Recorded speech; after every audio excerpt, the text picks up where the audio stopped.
todos, eu sou Alex Eduardo Bernardini, professor e cientista do Departamento de Física da Universidade Federal de São Carlos, e essa aqui é mais uma aula do nosso curso de Física Moderna e Contemporânea, que é uma disciplina para formação de professores, curso de Licenciatura em Física da Universidade Federal de São Carlos, que trata de uma introdução à mecânica quântica, de algumas aplicações, física de sólido, física sem condutores, física nuclear, seguida de uma introdução à física de partículas, uma pequena contextualização em teoria de campos, e por fim, uma discussão sobre aspectos de todas essas coisas na cosmologia. Né? É um curso, portanto, introdutório desses diversos assuntos, de modo que a limitação de tempo não nos permite aprofundar em cada um desses aspectos, apenas uma noção introdutória dedicada à formação de professores.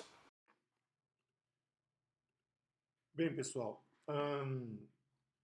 continuando então aquele trajeto iniciado na aula anterior, com alguns aspectos históricos que acabamos de deixar por minimizá-los, né?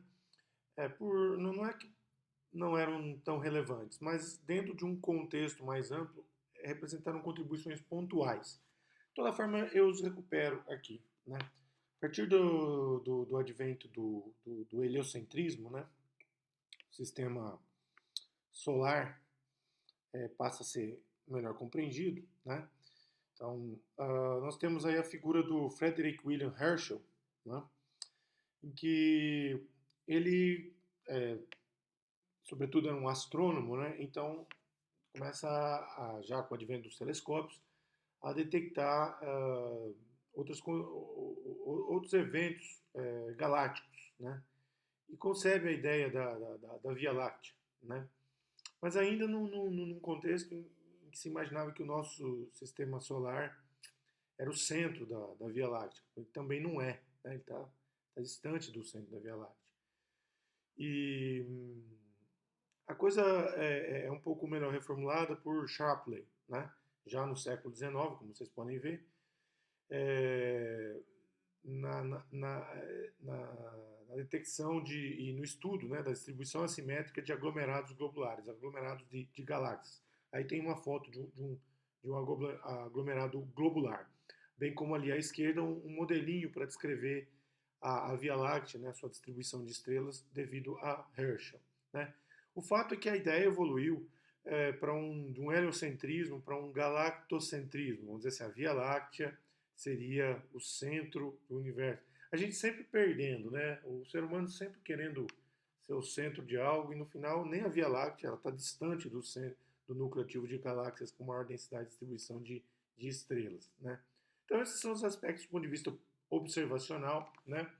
Sempre de acordo com o princípio cosmológico de Hume, de que há uma isotropia, há uma homogeneidade na distribuição dos corpos celestes, né, e das galáxias, né?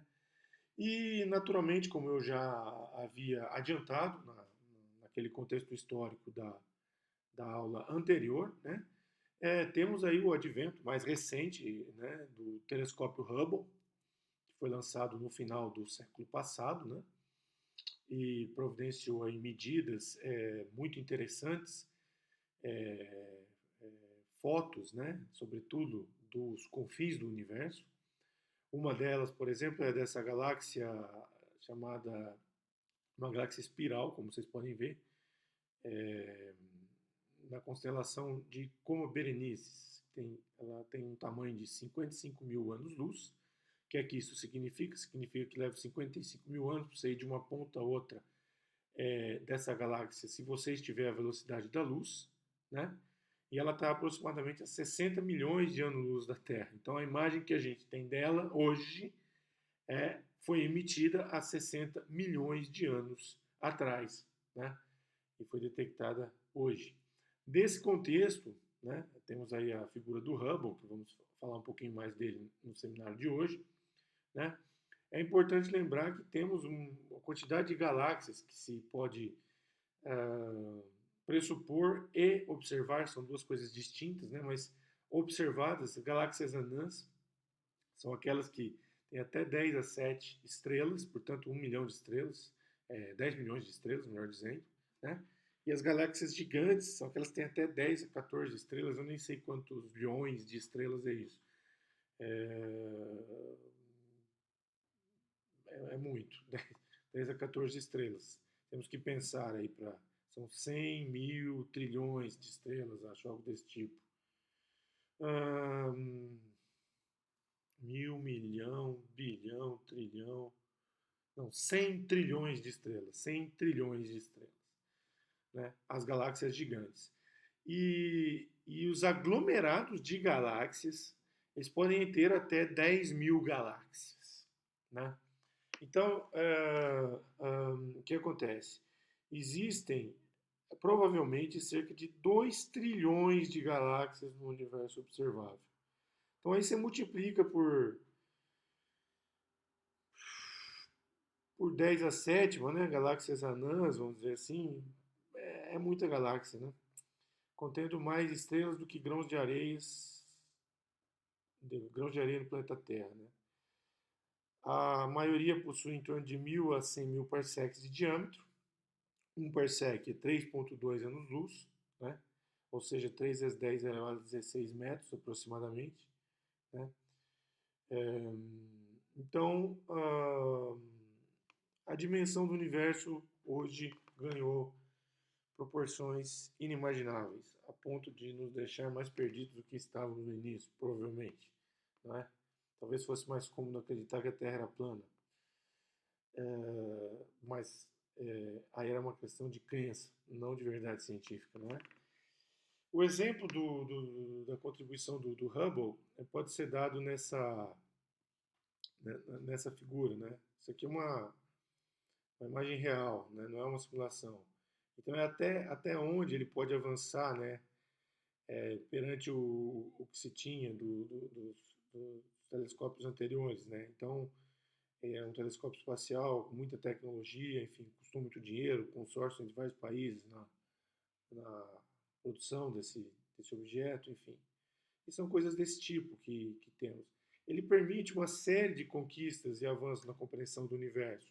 Por exemplo, uma medida direta do efeito de lentes gravitacionais, que é aquela distorção devido à presença de galáxias. Elas alteram a geometria do espaço-tempo e, ao alterar essa geometria, provocam com que a luz tenha uma trajetória em forma de curva. Né? Você provoca um desvio no raio de luz. Isso é uma comprovação da relatividade geral. Nós vamos falar mais sobre isso. Né? Mas, fora isso, o espetáculo de imagens, por exemplo, a dessa nebulosa chamada Olho de Gato, né? Que é um aglomerado de galáxias. Né? Ou essa galáxia em particular, chamada de uma galáxia espiral, chamada de Olho Negro. Né? Ou coisas mais locais, como o nosso sistema solar, por exemplo, o fenômeno da aurora boreal em Saturno. Olha que maravilha, que coisa bonita. E a particularidade da precisão, né, das medidas e da qualidade da imagem, né, assim como de Marte. Né? Ou essa foto dos confins do universo, olha só que espetáculo, os tipos e a variedade de objetos que encontramos, né? Galáxias globulares, espirais, vários tipos de espirais, né? Realmente é esse tipo de coisa que provoca no ser humano, com relação à cosmologia, aquela paixão, aquele estímulo, né, para estudar o universo e tudo mais. Então, realmente são coisas maravilhosas produzidas pela tecnologia e pelo ser humano. Né? Só que tem um porém. Tem um porém para começarmos a aula de hoje. É que com isso tudo eu vou encerrar os aspectos históricos e vou começar a pôr a mão na massa agora no que se trata do ensino da cosmologia. E aí vamos ter barreiras, as mesmas barreiras que enfrentamos ali para ensinar mecânica quântica, num conteúdo não muito aprofundado por causa da nossa limitação de tempo. Né? Esse conteúdo necessariamente tem de ser complementado com atividades e aspectos mais técnicos para providenciar uma absorção mais ampla, não é? Então, nessa aula 9B, essa primeira parte da aula 9B, eu vou dividi-la em duas partes, para não ficar muito extenso, eu vou falar das épocas e escalas. Mas antes disso, né, eu vou comentar que a cosmologia, na verdade, ela é o grande, o melhor, o maior, o mais completo laboratório da física. Porque nesse ambiente da descrição da evolução do universo, você inevitavelmente precisa das formações básicas em física. Você precisa de mecânica quântica, você precisa de mecânica estatística, você precisa do eletromagnetismo, você precisa sobretudo, de física matemática, porque você vai usar ali funções especiais, expansões em multipolos. Os tratamentos são, sobretudo, perturbativos, então você precisa das técnicas de perturbação que você desenvolve lá na mecânica quântica, ou mesmo na física matemática, não é? Isso para a cosmologia. Lógico, e se você adentrar aos aspectos mais técnicos, você vai, sobretudo, precisar de ótica, vai precisar de física nuclear, você vai precisar muitos conceitos da mecânica clássica também, não é? E também, quando você vai tratar de problemas específicos e de fases específicas na evolução do universo, inevitavelmente você vai precisar da física de partículas com a subjacência da teoria quântica de campos, né? Então, a cosmologia, no fundo, ela é o grande laboratório da física, né? A cosmologia é o grande ambiente onde você confronta todas as teorias físicas. É por isso que é difícil fazer cosmologia, né? Porque o aspecto experimental também é muito complexo, né? Então tem muita... obviamente, você vai precisar da relatividade geral em tudo isso que eu estou falando, e também da relatividade especial, porque a causalidade, coisas que a gente vai falar hoje, causalidade compreende conceitos é, cuja subjacência é da relatividade restrita, né? Então, estudar cosmologia exige, é por isso que não se ensina cosmologia na graduação, muitas vezes, né? Ela exige uma formação completa em física. É lógico que eu, com a experiência que eu tenho aqui em cosmologia, né, sobretudo em modelos teóricos, eu vou procurar passar para vocês aquilo que é possível e tentar esmiuçar de uma forma mais compreensível, pedagógica, todos esses problemas, né, nessa série aí de seminários. Mas existe um universo, sem trocadilhos, né, existe um universo infinito no ensino da cosmologia, no aprendizado da cosmologia, nas aplicações em cosmologia, fazer ciência em cosmologia, né, fazer pesquisa em cosmologia, né? Então, mas enfim, nós vamos começar com a explicação do universo em expansão, né? Então a coisa envolve, sobretudo, uma detecção, uma série de detecções, né, do movimento relativo entre galáxias, a partir de dados de diversos tipos de experimentos, né, como, por exemplo, relacionado ao movimento de supernova, a, a, a emissão de luz, né, de determinados objetos, galáxias e tudo mais, e uma série de outros aspectos que, para dizer bem a verdade, eu não domino, né? Porque, como eu disse, o meu interesse sempre foi na questão teórica, né? Mas por meio dessas medidas, então, de velocidade relativa entre objetos celestes, sobretudo galáxias e aglomerados de galáxias, né, foi possível observar que o universo não é estático, né? É, essa observação é devida a Hubble, né? Esses gráficos e esses cálculos, né? E que mostram, então, uma velocidade relativa por além da própria velocidade, digamos, clássica, digamos, do ponto de vista da mecânica clássica, né? E o mais interessante é que, justamente é por isso, inclusive, que detectou essa velocidade relativa, é que ela é basicamente a mesma em todas as direções, né? Então você consegue detectar essas medidas apontando o teu telescópio, por assim dizer, para para todas as direções do cosmos, né? Nós vamos entender isso a partir de uma série de ilustrações mais recentes, né, fornecidas pelo experimento COBE, né, pela NASA, e mais adiante. Mas o fato é que já em 1923, então, foi detectado que existe essa velocidade relativa que indica que o universo está se expandindo, né? Eu não estou falando sobre a aceleração, tá? Ele pode estar se expandindo e sendo freado, né? Então, nessa altura, o que, o que foi detectado é que ele estava se expandindo. Pode ser uma expansão acelerada, uma expansão freada, uma expansão estável, né? A gente não sabia, né? O pessoal não sabia naquele momento do que se tratava, né? E nem as origens dessa expansão, né? Mas foi um grande indicativo para que se depois concebesse a teoria do Big Bang. Nós vamos comentar sobre isso, né? Na medida em que, vamos dizer, já que houve uma explosão, continua explodindo, vamos dizer assim, né? Nós estamos falando em escalas de bilhões de anos, né?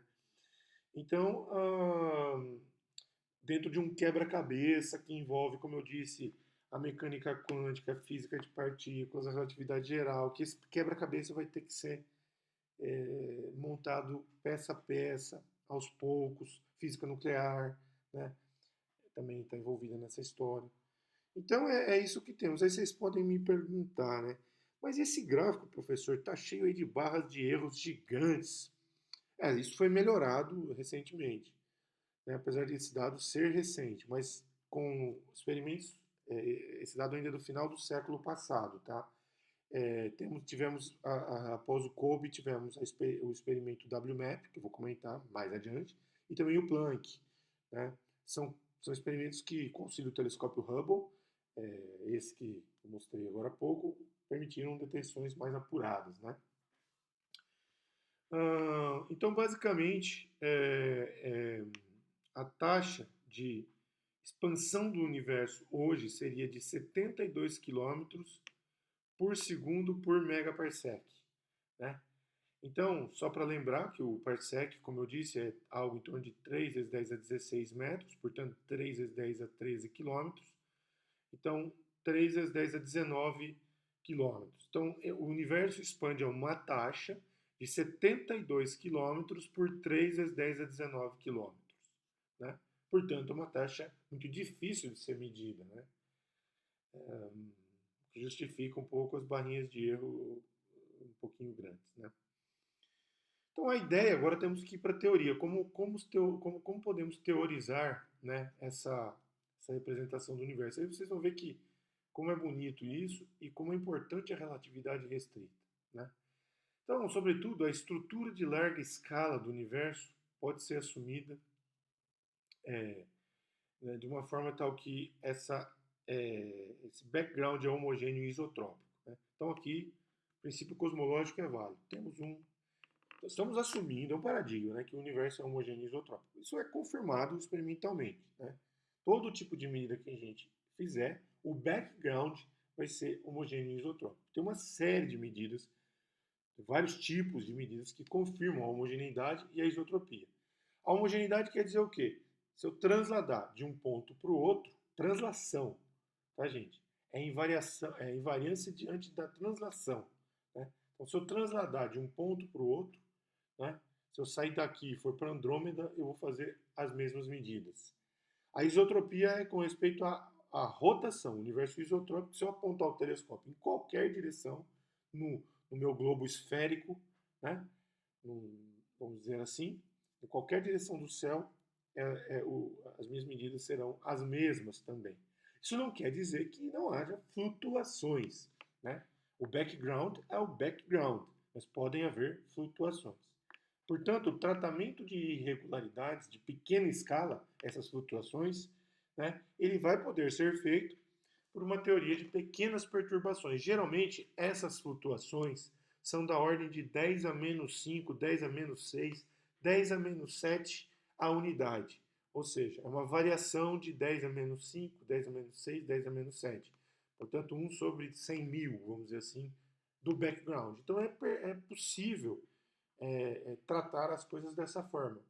Por exemplo, um aglomerado de galáxias no universo, um aglomerado de galáxias, né, que contém lá cerca de 10 mil galáxias, por exemplo, sei lá quantos trilhões de estrelas, né, ele é tratado como uma perturbação de 1 sobre 100 mil no cosmos, para vocês terem uma ideia, né?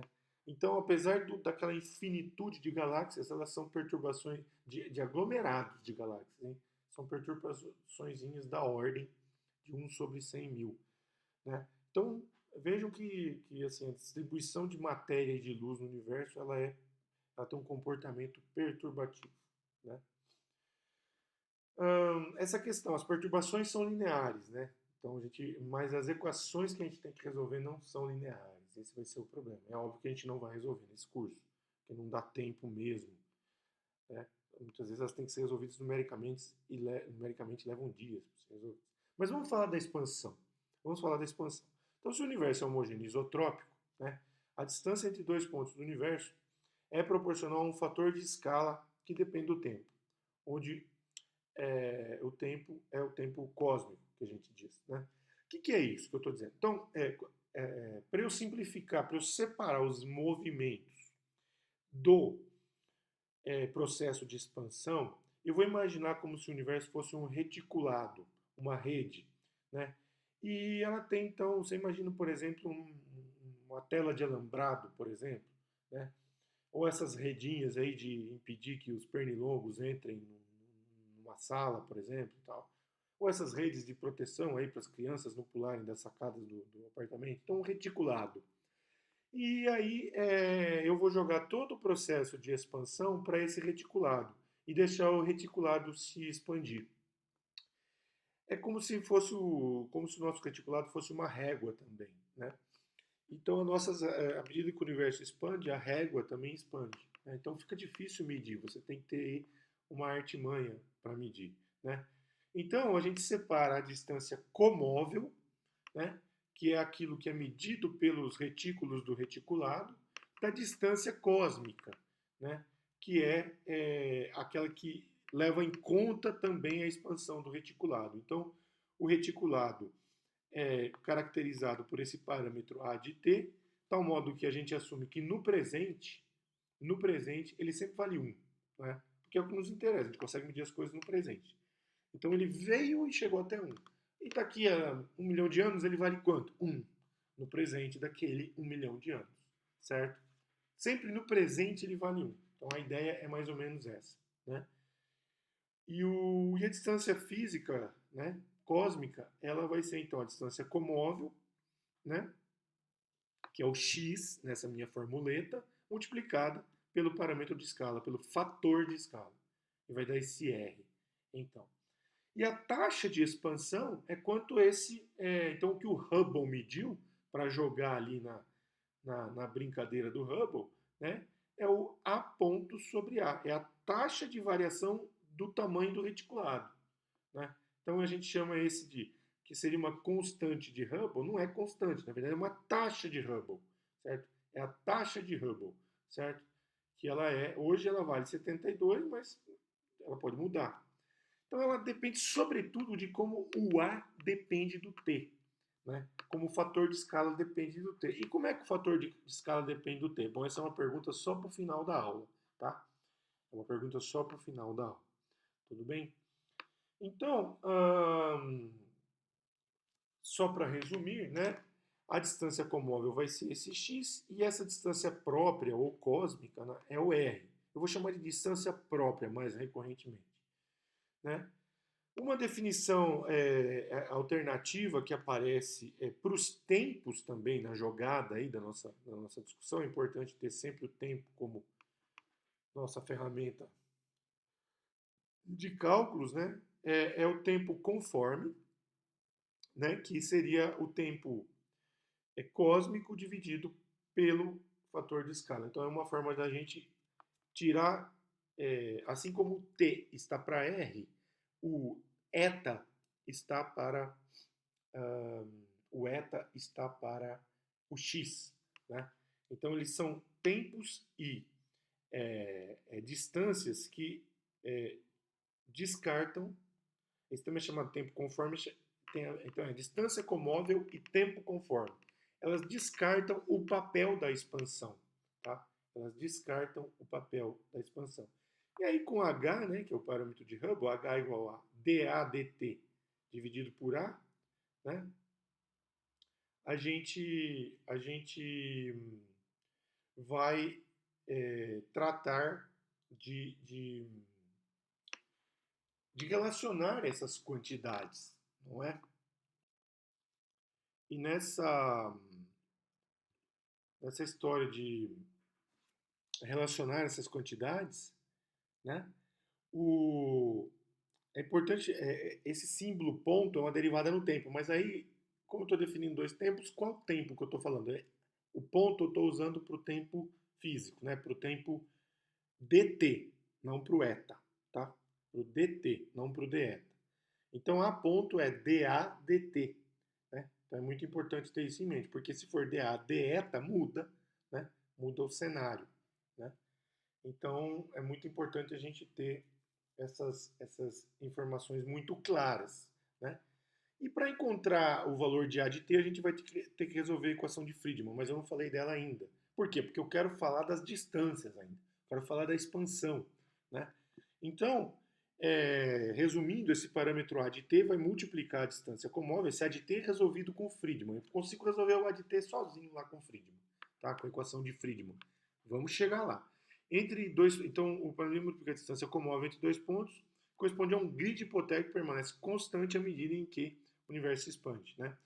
A distância física será proporcional ao tamanho desse grid multiplicado pelo fator de escala, né?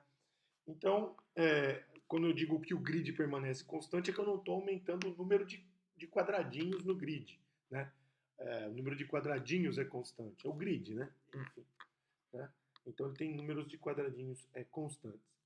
Bom, com todas essas informações, né, gente, com distância com móvel, distância própria, tempo conforme, tempo próprio ou tempo físico, né? O que é que, e a taxa de expansão, eu posso compreender essas variáveis dentro da perspectiva da causalidade. E é nisso que nós vamos nos concentrar na aula de hoje, de fato, né? Porque isso é muito importante. Então, a primeira coisa que a gente define, né, é o horizonte de partícula. Nós vamos definir 3 horizontes, tá? Então, o primeiro deles é o horizonte de partícula. O horizonte de partícula é a distância que a luz, né, a luz de Einstein, lá numa velocidade igual a c. Não mudou nada sobre a luz, tá, gente? A relatividade especial continua valendo. Então, é a distância que a luz poderia ter viajado desde o início da expansão do universo. Desde o instante t igual a zero. Então, teve um sinal de luz lá em t igual a zero. Qual a distância que essa luz pode ter viajado? Alguma coisa viajou mais do que a luz? Não. Nada viajou mais do que a luz. Certo? O universo expandiu mais rápido do que a luz? Não. O universo não expandiu mais rápido do que a luz, né? Então nada pode ter ocorrido mais rápido do que a luz. Então até um instante de tempo t, essa distância corresponde, esse intervalo de tempo corresponde ao eta, que é a integral de 0 a t daquele tempo, né? Só que tem um porém, né? Basicamente a integral de deta. Deta é dt sobre a, como a gente tinha visto aqui, ó, né? Dt sobre a. Então a gente integra isso, vai me dar o tempo. Se eu multiplicar por c, por que não aparece o c aí? Porque geralmente eu uso c igual a 1. Por que eu faço isso? Na cosmologia, foi uma coisa que eu esqueci de dizer, nós temos o hábito de usar c igual a 1, h cortado igual a 1, e g de Newton, o gzão lá de Newton, constante universal, né, da atração gravitacional, igual a 1, para não ficar carregando de constantes. E aí a gente faz a análise dimensional. Né? Então, qualquer texto em cosmologia vai pressupor que você tem essa habilidade de usar C, H e G igual a 1, ficar indo para lá e para cá. Por quê? Porque as pessoas já cansaram de usar mecânica quântica, cansaram de usar relatividade geral, cansaram de usar relatividade especial. Então, elas estão muito habituadas a manipular esses índices. Né? E é assim que funciona e que se pressupõe a cosmologia. Né? A razão para que essa distância, então, que fique claro isso. Eu vou sempre chamar a atenção aqui, mas não tem como eu ficar enchendo de índices, senão as coisas ficam muito feias. Né? Então, se eu tenho, por exemplo, tempo, qualquer coisa que mede tempo, e eu quero obter distância, é só multiplicar por c, né? Que é a velocidade da luz. Então, eu teria um c vezes zeta aí, tá bem? Mas eu sempre vou explicar isso para vocês. Tudo bem. Por que esse horizonte de partícula é importante? É porque não há nenhum tipo de informação que possa ter se propagado, né, é, nesse grid, né, de espaço maior do que C num intervalo de tempo menor, né, do que eta ou numa distância maior do que C vezes eta, né, desde o início da contagem do tempo, né? Então, esse horizonte de partícula ele é o grande, é o delimitador mais geral da causalidade, né? Como que a gente interpreta isso? Vamos para a relatividade especial. Na relatividade especial, a gente costuma definir o cone de luz. O que é o cone de luz? É um cone, na verdade, ele não é um cone, ele é um cone quadridimensional. Aqui ele está tridimensional. Por quê? Porque aqui eu ponho só 2 eixos de espaço e um de tempo. O ideal seria colocar 3 eixos de espaço e um de tempo, mas não tem como desenhar uma coisa quadridimensional no universo tridimensional que a gente vive, certo? Então, a gente pega só 2 dimensões de espaço para ilustrar. E o que isso quer dizer, esse cone? É que dentro do cone de luz, eu posso ter efeitos físicos, né? Eu posso ter conexão de informação. Por quê? Porque os eixos, as laterais do cone indicam situações de coisas que estão viajando na velocidade da luz, né? Então, eu não posso ter nada, nem informação que viaje acima da velocidade da luz. Se eu tiver algo que começa na origem e viaja acima da velocidade da luz, ele vai aparecer fora do cone, né?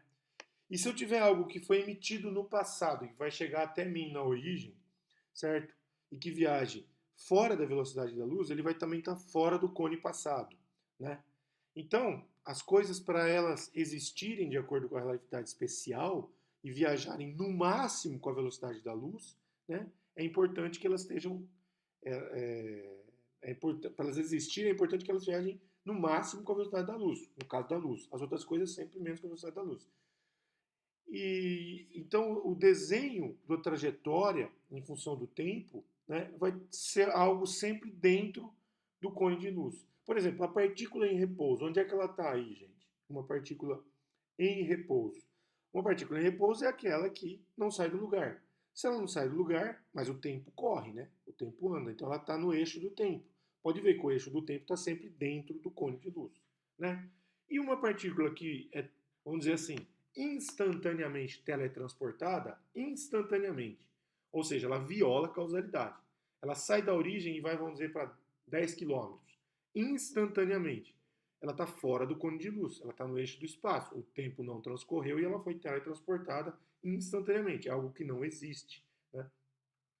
Então as coisas só existem se estiverem dentro do cone de luz. O que quer dizer só existem?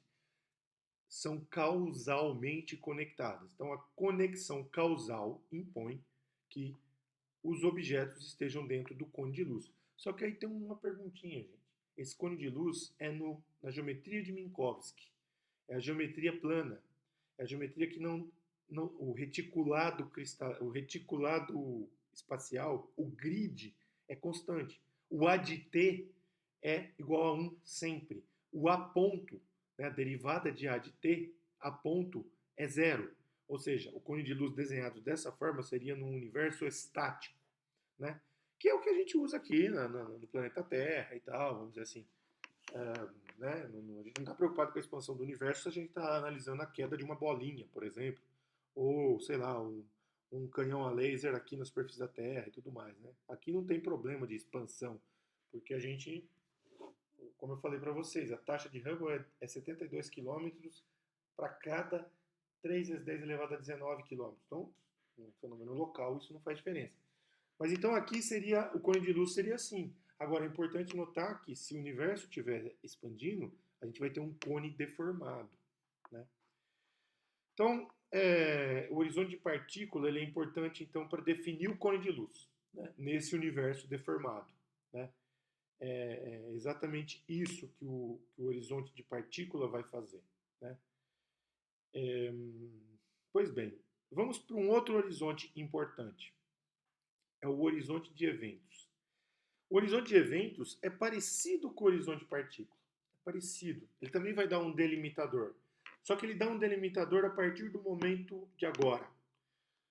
ou a partir daquilo que foi um momento de algum agora, né? Ou seja, ele não é da origem do universo, mas é de um instante de tempo num determinado valor do grid.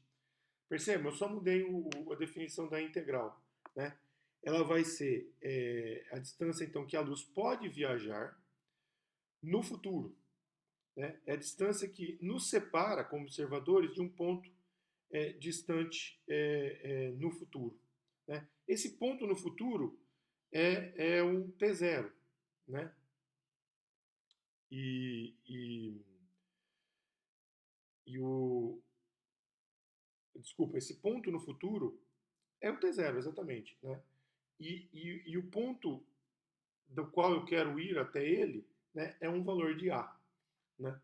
Então, é um T de A, né? Eu posso trocar a integral, né? Já que eu conheço o A ponto, né?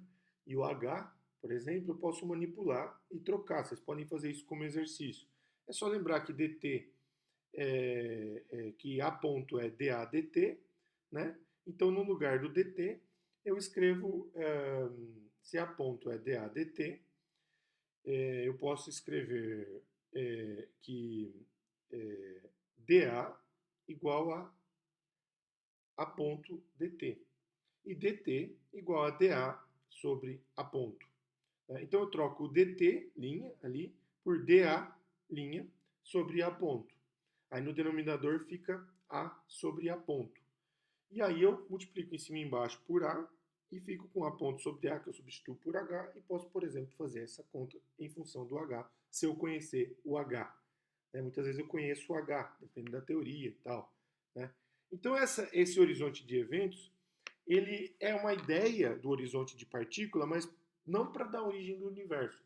É para do ponto em que eu estou emitindo um sinal, né? Então corresponde à velocidade, corresponde à distância que a luz pode viajar no futuro, até onde a luz pode chegar no futuro, né? E, e naturalmente você tem a projeção do passado, é algo que no passado foi delimitado de determinada forma. Isso é importante porque vai nos permitir analisar a conexão causal de eventos passados e de eventos futuros a partir de hoje, né? A partir de hoje. Então a partir do agora instantâneo, ou seja, pode passar 1 milhão de anos e eu vou ter um cone de luz ali no meu t igual a zero. Pode ser hoje, eu tenho um cone de luz ali no meu t igual a zero. Então eu vou pondo cones de luz aonde eu quiser, né? Eu vou pondo esses cones limitadores da causalidade aonde eu quiser, para a partir daquele momento eu observar a conexão causal.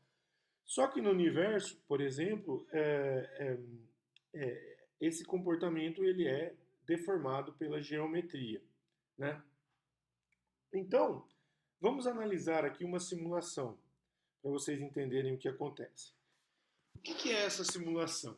Essa simulação eu estou colocando 2 horizontes aí, estou colocando mais um também, tá?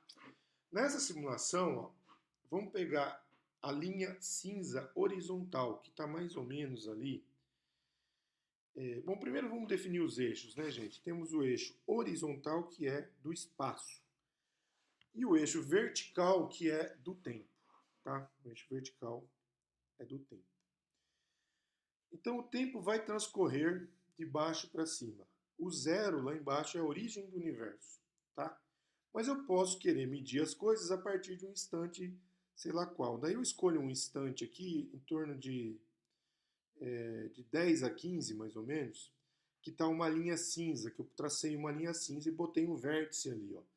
Daquele vértice surge meu cone de luz, está escrito ó, light cone, em laranja, meio amarelo, tá?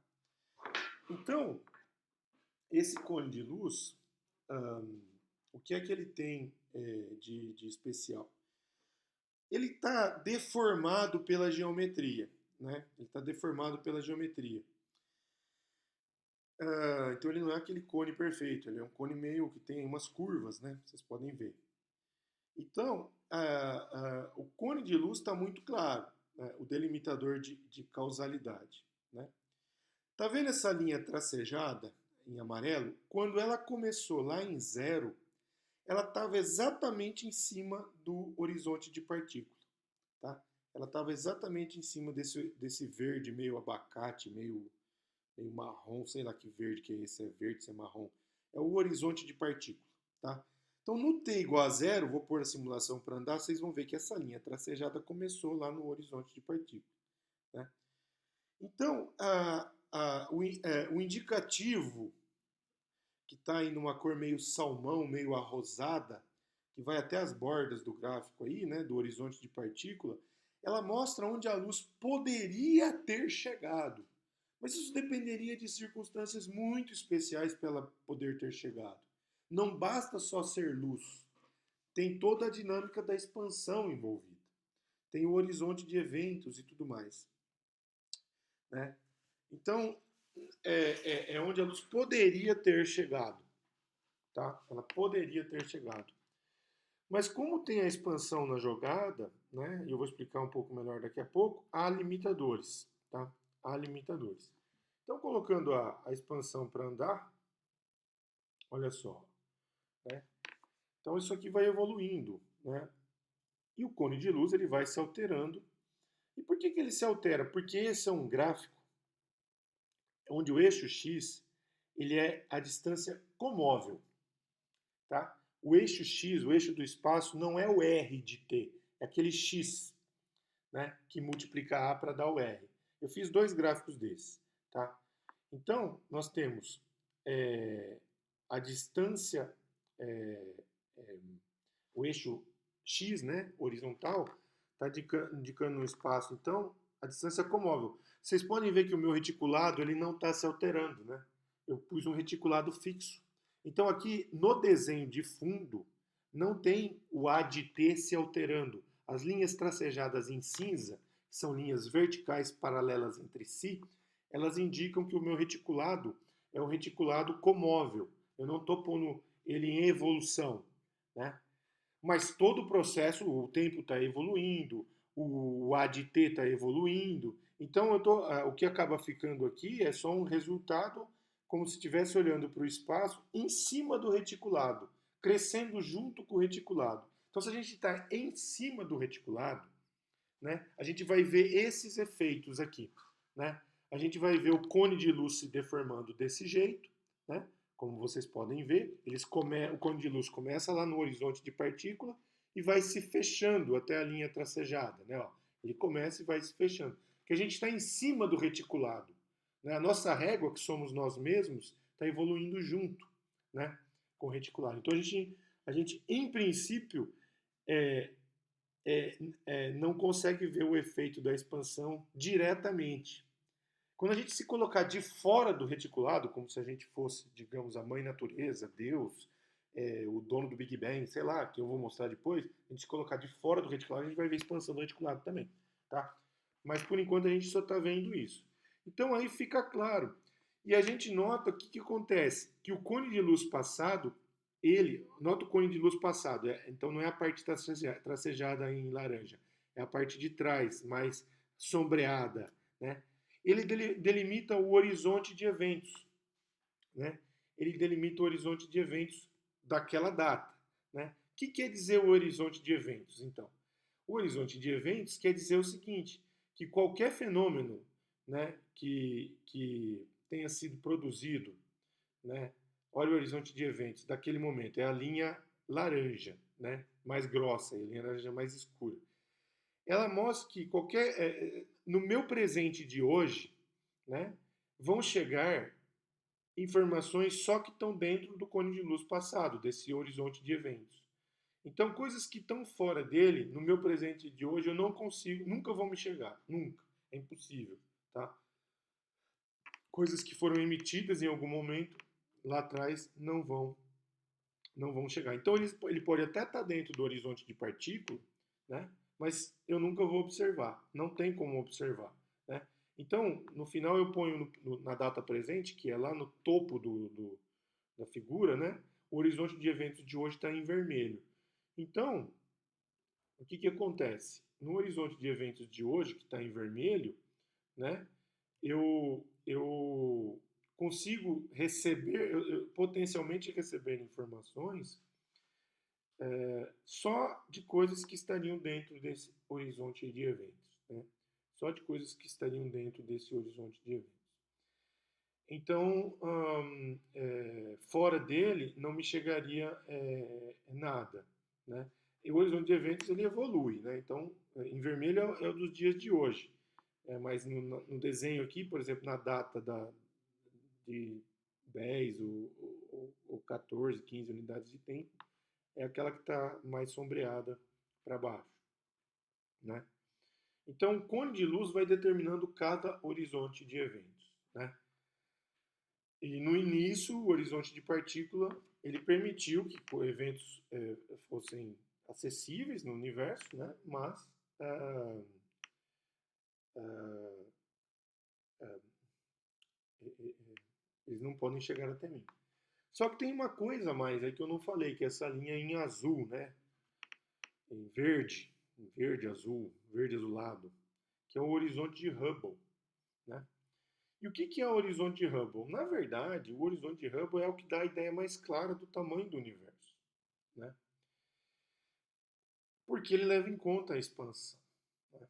Então, o que me diz? Porque eu posso ter lá que, como eu estava dizendo, o raio de luz pode ter chegado a algum lugar, mas ele precisa ter algum lugar para chegar. Se eu não tiver universo, o raio de luz ele poderia até ter chegado, mas não tem universo para ele chegar. Então, o horizonte de Hubble é que vai delimitar de fato o tamanho do universo. Então, essa bolinha aí, que parece uma gota d'água, né, na coordenada comóvel, mais ou menos o tamanho do universo. Aí você vai, pô, mas professor, o universo não está em expansão? Por que que aí na figura ele está, parece que ele está diminuindo o horizonte de Hubble? Porque eu estou em coordenadas comóveis, que não são as coordenadas físicas, tá? Né? A expansão do universo, lembrem-se, é devido ao A ponto. Então, eu tenho que botar o A evoluindo aí. Aqui eu estou botando a minha redinha, o meu grid é estático. Depois eu vou botar ele evoluindo para vocês verem que, de fato, o universo o tempo todo está em expansão. Tá? Mas mesmo assim, percebam que teve um período em que ele expandiu, mesmo assim, é o período da inflação, é o período primordial.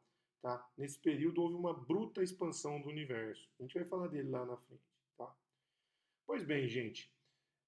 Então, ó, só falando de escala, vocês veem que tem pano para manga, né? Tem muita coisa. Vamos falar da distância de Hubble. A distância de Hubble basicamente é 1 sobre a taxa de expansão, o tempo de Hubble. Né? É o tempo que o universo ficou expandindo. Você tem uma taxa de expansão, você toma o inverso dela, você vai ter o tempo de expansão. É mais ou menos igual frequência e período, vamos lembrar. Né? Então, o número da taxa de expansão, o inverso dela é o tempo de Hubble. Você multiplica pela velocidade da luz, vai te dar o universo, a distância de Hubble. Né? Que muitas vezes é usado como referência para o tamanho do universo. Né? Então ele proporciona uma estimativa de quanta luz pode viajar durante a expansão. É mais ou menos isso. Processos, e aí é importante, porque processos causais, como a propagação de ondas eletromagnéticas ou ondas sonoras na matéria, bem como o estabelecimento de equilíbrio térmico, ocorre somente dentro da escala de Hubble. Porque pensa bem, não é possível ter conexão causal, mesmo que seja permitido pela relatividade especial, né? Mesmo que ela seja permitida por estar dentro do cone de luz, se você não tiver matéria. Melhor dizendo, se você não tiver universo. Aí não precisa ser matéria. Tá? Se você não tiver universo, como é que ele vai estar causalmente conectado? Não tem como. Né? Então aí entra uma equação, um equilíbrio entre a limitação da relatividade especial, que é dada pelo horizonte de eventos, né? Ou horizonte de partículas no momento do Big Bang, né? Mas então, horizonte de eventos, ó, tracejado no futuro, linha sólida no passado, né? Então isso é a limitação da relatividade especial, mas tem a limitação da expansão do universo, né? Porque o universo está expandindo e nem sempre ele pode ter estado causalmente conectado, né? Então, só para olhar no diagrama, vamos pensar assim, ó. Imagine uma coisa que está onde eu botei esse sinalzinho de mais aí. E vamos pensar que é o tempo do camarada que está desenhado aí, o tempo no vértice no vértice do cone de luz. Né? Pensa esse cone de luz deformado, tem o vértice ali, então eu estou ali hoje. Eu pergunto, é possível que chegue alguma informação desse sinalzinho aí naquele ponto? Né? Não, por quê? Porque ele está fora do horizonte de eventos. Né? Ele está fora do horizonte de eventos. Então, apesar de ele estar dentro do universo que se expandiu, né? Ele está dentro do universo que existe, né? Não chega nada daquele local pro cone de luz. Né? É verdade isso que eu estou falando? Não completamente. Não chega nada daquele local naquele instante de tempo que eu marquei lá. Mas se você pegar a linha tracejada cinza, ela vai para frente e para trás. Né? Você pode ver que se você andar para baixo com ela, você pode entrar dentro do cone de luz. E aí, daquela posição, pode chegar, é a mesma posição, é a linha cinza, ó, é -10 essa posição. Daquela posição, mas em outra época do universo, um pouquinho mais antes, pode chegar informações para você. Né? Ou daquela data não chega, mas pode chegar daquela data passada, onde está o sinal de mais, não chega, mas pode chegar um pouquinho antes. E se você deixar o tempo correr, pode ser que o sinal de mais entre para dentro do cone de luz. Ó. Então, num futuro, que é agora, ó, ei, passei, volta. Vou fazer de novo. Ó. Num futuro que é exatamente agora, aqui, ó, ele entrou dentro do cone de luz. Então, nesse outro instante de tempo, mais ao futuro, em relação ao que eu estava perguntando, já há informações disponíveis dessa região do universo. Né? Então, a pergunta é, então passa a ter conexão causal. Então, no futuro eu posso receber informações de onde hoje eu não consigo receber informações. Tá vendo? Ele vai cobrindo outras épocas. Então, tem toda essa dinâmica, percebem? Tem toda essa dinâmica. Sempre, então, nota que o horizonte de eventos em vermelho é importante por isso, porque ele mostra que, fazendo de novo a simulação aqui, tem regiões, né, onde o sinal de mais ele está fora do horizonte de eventos daquele instante de tempo, mas algum dia ele vai entrar para dentro do horizonte de eventos. Então, a gente pode dizer que algum dia toda a informação dentro do horizonte de Hubble vai entrar para dentro do horizonte de eventos. Né? Mas pode ser que em algum momento ela não esteja dentro do horizonte de eventos. Né? Aqui é importante notar que o horizonte de Hubble ele sempre vai estar dentro do horizonte vermelho e fora do horizonte laranja. Né? Sempre, sempre. Ainda que infinitesimalmente. Ainda que infinitesimalmente numa escala de bilhões, pode ser bilhões ainda. Tá? Então, percebam essa sutileza na diferença entre os horizontes. Mas, professor, por que então hoje tem essa sutileza e na origem do universo? Porque na origem do universo, meus caros, foi algo parecido com o Big Bang. Foi algo em que a gente não tem controle completo sobre exatamente o que aconteceu até 10 a menos 32 segundos. Depois de 10 a menos 32 segundos da origem do universo, a gente sabe, beleza, tudo certinho. Antes de 10 a menos 32 segundos, o universo tem 13 ponto tantos, quase 14 bilhões de anos. Né? Então, vamos falar aqui de coisinhas de 10 a menos 32 segundos, são ordens de grandeza mais que 10 a 60. Tá? Então, 10 a menos 32 para frente a gente sabe muito bem, com contas confirmadas experimentalmente, beleza. Agora, antes disso, aconteceu uma série de coisas que a gente precisa entender melhor. Tá bem? Se eu, em vez no eixo X, tá?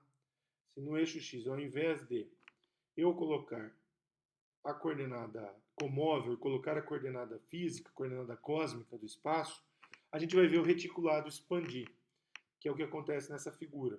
Aí olha como muda. É a mesma figura, só que agora eu ponho o efeito do reticulado. Né?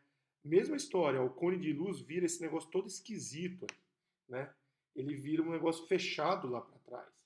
Aí dá para perceber a maior importância do cone de luz, do horizonte de eventos em relação ao horizonte de Hubble. Né? Só para explicar um pouquinho mais do horizonte de Hubble, a gente já entra para ali falar um pouquinho mais dele, nessa figura, né? Como eu estava dizendo, né?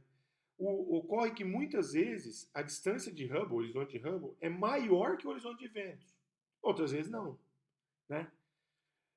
Uma variável importante nessa brincadeira aí é o comprimento de onda, por exemplo, né? O número de onda angular, né, que no fundo é 2π sobre lambda, mas com o efeito físico do parâmetro de escala você multiplica por A. Então fica 2πa sobre lambda. Né? Se eu comparar então o comprimento de uma onda eletromagnética, né, com a distância de Hubble, né, eu preciso notar primeiro que a ponto é dA deta, é o dA dt, mas eu uso a regra da cadeia, fica dA deta, deta dt. Aí eu troco o deta dt, que é 1 sobre A, porque deta é igual a dt sobre A, né?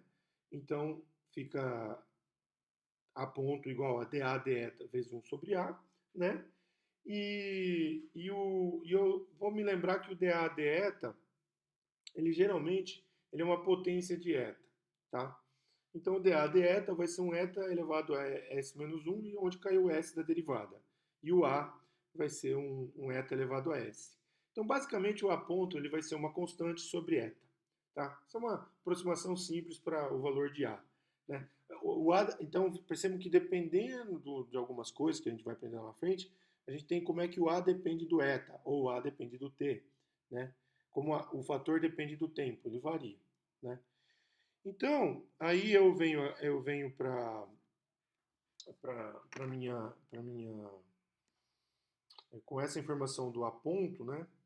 Eu venho aqui para o cálculo da minha distância de Hubble, né? Que é C sobre H. E vou fazer o seguinte, eu vou dividir a minha distância de Hubble é, por um comprimento de onda, né? Por um comprimento de onda um, um, tal modo a obter um objeto adimensional, né? Então eu tenho que dividir por H para dar essa adimensionalização aí, né? E o que acontece, né? Eu, eu chego à conclusão, né, de que fazendo essas manipulações, então eu estou simplesmente pegando o comprimento de onda, né, e dividindo por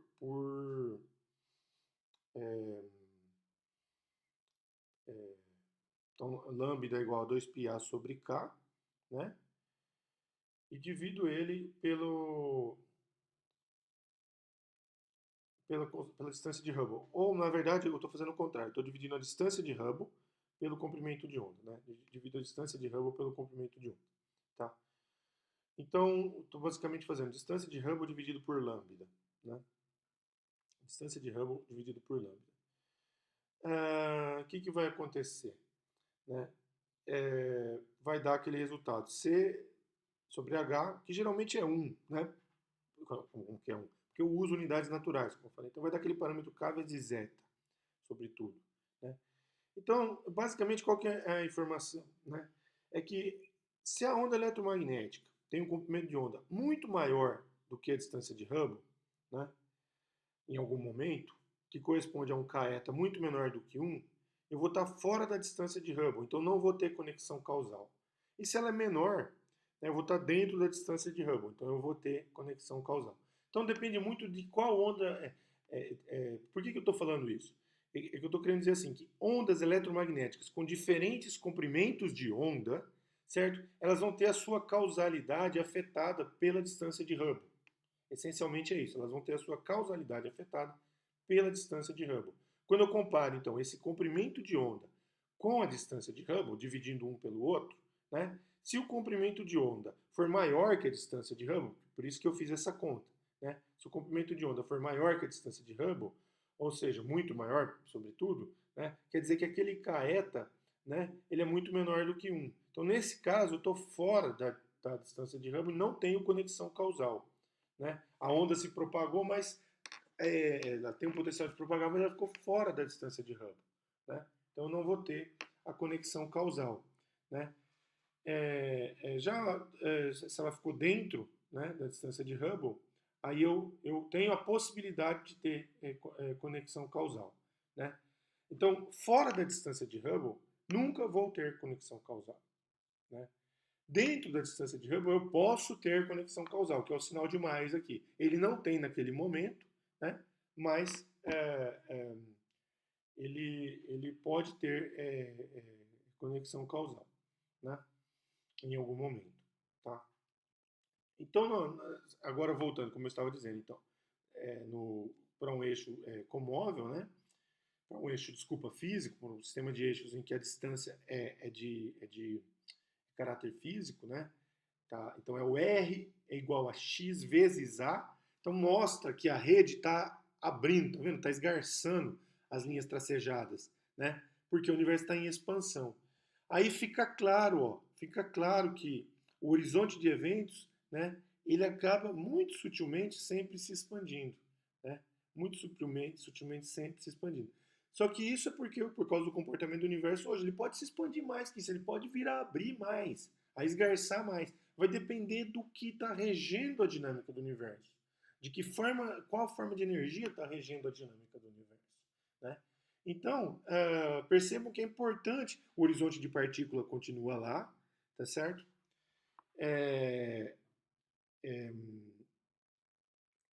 E ele é muito curioso, né? Porque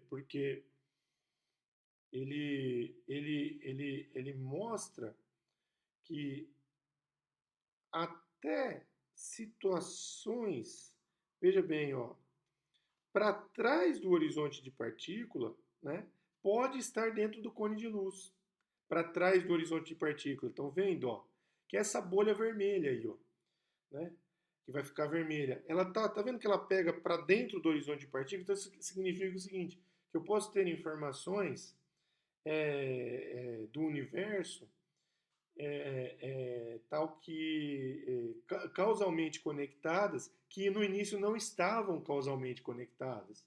Mas não importa, gente, eu nunca vou medir porque ela está fora do horizonte de Hubble, ela está fora da linha azul. Né? Então pode até ter existido uma conexão causal ali, né? Mas ela está fora do horizonte de Hubble. Né? E essa questão do horizonte de Hubble, essa setinha com sinal de mais aí, ó, estar em algum momento fora do horizonte causal, do horizonte de eventos. Por exemplo, nesse instante, ó, nesse aqui, ela está fora, né? Ela está fora do cone de luz, né? A setinha mais, a cruzinha. Mas em algum momento no passado ela esteve dentro, ó. É só acompanhar a linha tracejada, ela esteve dentro. Então, isso quer dizer que informações compartilhadas dentro do horizonte de Hubble, em algum momento estiveram em contato causal no passado. Hoje não estão mais. Né? Mas pense bem, se naquele momento que estiveram em contato causal não aconteceu nada com elas, a informação que ela tem é a mesma do que daquela época. Isso é muito importante.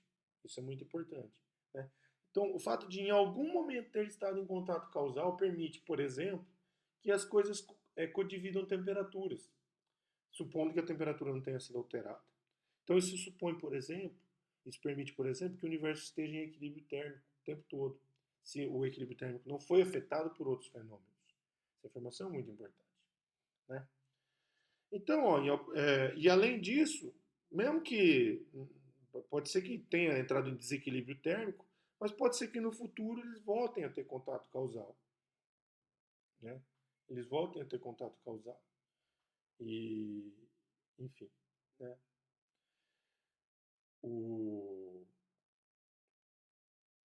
É mais ou menos isso. Né? Então, essa história. As continhas para desenhar esses gráficos não são simples. Entram no nível de complexidade que eu falei para vocês. Né? Então, a gente pode resumir essa história para daí começar a entrar no universo dessas continhas, né? Lembrando que para entendermos um pouco melhor as definições de horizonte de partícula e de Hubble, né, a gente pode tomar o horizonte de partícula, que é essa conta aí, né, a gente já comentou nela. Também chamado de horizonte comóvel, né? Se vocês notarem, enfim, melhor não complicar por agora, vou deixar para depois.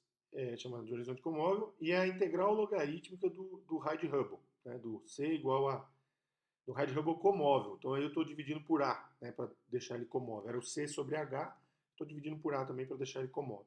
O que é o raio de Hubble comóvel? Bom, mais ou menos o raio de Hubble dividido por A, né? Então, o raio de Hubble comóvel ele praticamente delimita a distância, né? Através do qual as partículas podem viajar no transcurso de um intervalo de tempo de expansão, né? Então tem lá um tempo de expansão, ele vai delimitar quanto a partícula pode viajar no intervalo de tempo de expansão, né? Ah, basicamente ele define então que h é menor que a velocidade da luz dividido pela distância física, né? C sobre R. Basicamente é isso daí, né? Ou que R dividido pela velocidade da luz, essa distância dividida pela velocidade da luz, ela é maior, ela é menor, desculpa, do que R sobre C é menor do que o tempo de Hubble, né? Então, é uma distância que foi percorrida num intervalo de tempo menor que o tempo de expansão, né? Então, esse é um delimitador para uma distância física que foi percorrida num intervalo de tempo menor do que o tempo usado para expandir, né? Basicamente é isso, né? A velocidade de comunicação, então, não vai ultrapassar a taxa de expansão do universo, basicamente, né? Então, esse tempo possível não pode ser maior que o tempo de expansão, né? Quais são as diferenças explícitas entre então, o horizonte comóvel, que é o horizonte de partículas, e o horizonte de Hubble comóvel, né? É que esse horizonte de partículas nunca haverá contato causal para fora desse horizonte de partículas. Nunca haverá contato causal. Nunca. Né? Mesmo ele entrando dentro do horizonte de eventos, como eu falei, mas nunca vai haver contato causal. Tá? Já no horizonte de Hubble, ele não há fora do horizonte de Hubble, não tem contato causal. Mas ele pode ter havido contato causal, como pode também passar a haver contato causal. Então, o horizonte de Hubble, ele diz, você está fora do horizonte de Hubble hoje, não quer dizer que nunca você vai ter contato causal, e não vai ter contato causal, ou nunca você teve contato causal. Você pode estar fora do horizonte de Hubble hoje, pode ter um evento físico acontecendo fora do horizonte de Hubble hoje, que em algum momento teve contato causal com os eventos que estão dentro do horizonte de Hubble hoje, para os quais nós temos acesso causal. Eu posso medir tudo que está dentro, de acordo com a relatividade especial, eu posso medir tudo que está dentro do horizonte de Hubble. É o que eu posso fazer hoje. Simplesmente posso medir o que está dentro do horizonte de Hubble. Mas o que está fora do horizonte de Hubble, eu posso ter alguma informação dele se eu tiver informação, cálculos, de que me indicam que esse negócio está fora do horizonte de Hubble hoje. Algum dia esteve dentro do horizonte de Hubble, certo? Algum dia esteve dentro do horizonte de Hubble e está dentro do horizonte de eventos, certo? Tem que estar dentro do horizonte de eventos, ele tem que estar. Dentro da linha vermelha, ele tem que estar, certo? Senão nunca não tem acesso a nada fora da linha vermelha, tá? Não tem acesso a nada fora da linha vermelha, certo? No dia de hoje. Se eu ponho para funcionar o negócio aqui, é a linha cor de laranja escura, a linha cor de laranja grossa, certo? Então, hoje eu tenho a da linha vermelha, mas a hora que eu, puxa vida, a hora que eu parar o tempo aqui, certo? Vou parar o tempo aonde? Eu vou pôr onde eu quiser aqui. Eu parei o tempo, estou escolhendo aqui, eu parei o tempo aqui. Para tempo. Parei o tempo aqui. Então, dentro dessa linha sombreada em laranja, eu consigo ter acesso hoje, porque está dentro do cone de luz passado. Então, podem me chegar informações do universo hoje ali, né? Se eu pegar, voltar um tempo, hoje não, né? Hoje é na data da linha cinza aqui. Então, no tempo do universo aqui, aquela, vamos passar da cruz, ó, passei daqui, aqui, ó. A cruz ainda está fora, então não tem informação da cruz, certo? Não seria possível, na data que eu marquei ali, não seria possível receber informação da cruz. Mas eu sei que onde está a cruz já teve contato causal no passado, que é delimitado pelo horizonte de Hubble. Então já teve contato causal. Então, tudo que está dentro da linha verde já teve contato causal. Então eu posso ter que, onde está a cruz, tem a mesma temperatura do que onde está dentro da região laranja. Né? Então eu posso presumir a temperatura ali, se nada mais aconteceu. Se nada mais aconteceu. Tá? E no futuro eu também posso ter que ela volte para dentro, porque ela já voltou para dentro. Tá? Agora, se eu for para a região fora das linhas vermelhas, aí nunca, nunca vou ter informações. Nunca vou ter informações fora da linha vermelha. Tá? A linha vermelha delimita a minha capacidade, a minha possibilidade de obter informações causalmente conectadas. Okay? Então é isso. Tudo isso vai depender da equação de Friedman. Porque a equação de Friedman que me diz como é que o A depende do T. Como é que esse reticulado cinza se comporta, esse cinza tracejado. Aqui é uma solução, né, mas podem ter outras. E conforme as outras soluções, eu tenho outras características, né, desse reticulado.